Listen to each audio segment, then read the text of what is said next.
విను, ఒకసారి ఇది విను. మన రాముడి వంశం, రఘువంశం ఎంత గొప్పదో తెలుసా? సృష్టిలో మొదటగా పుట్టినవాడు బ్రహ్మ. ఆ బ్రహ్మకి పుట్టినవాడు మరీచి. మరీచికి పుట్టినవాడు కశ్యపుడు. కశ్యపుడికి పుట్టినవాడు సూర్యుడు. సూర్యుడికి పుట్టినవాడు మనువు. మనువుడికి పుట్టినవాడు ఇక్ష్వాకు. ఇక్ష్వాకుకు పుట్టినవాడు కుక్షి. కుక్షికి పుట్టినవాడు వికుక్షి. వికుక్షికి పుట్టినవాడు భానుడు. భానుడికి పుట్టినవాడు అరణ్యుడు. అరణ్యుడికి పుట్టినవాడు భృదువు. భృదువుకి పుట్టినవాడు త్రిశంకరుడు. త్రిశంకరుడికి పుట్టినవాడు బిందుమారుడు. బిందుమారుడికి పుట్టినవాడు మాండాట. మాండాటకి పుట్టినవాడు సుసంధి.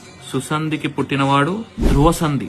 ధ్రువసంధికి పుట్టినవాడు భరతుడు. భరతుడికి పుట్టినవాడు అసీతుడు. అసీతుడికి పుట్టినవాడు సగరుడు. సగరుడికి పుట్టినవాడు అసమంజసుడు.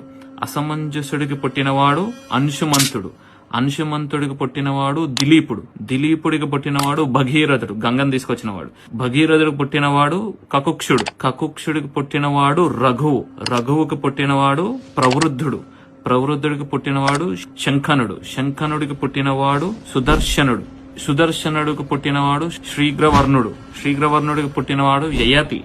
యయతి పుట్టినవాడు నాభాగుడు. నాభాగుడికి పుట్టినవాడు అజమహారాజు. అజమహారాజుకు పుట్టినవాడు దశరథ మహారాజు. దశరథుడికి పుట్టిన వాళ్ళే రాముడు, లక్ష్మణుడు, భరతుడు, శత్రుఘ్నుడు. ఇది నేర్చుకోండి. అక్బర్ కి ఫాదర్ హుమాయూన్, ఇవన్నీ వద్దు.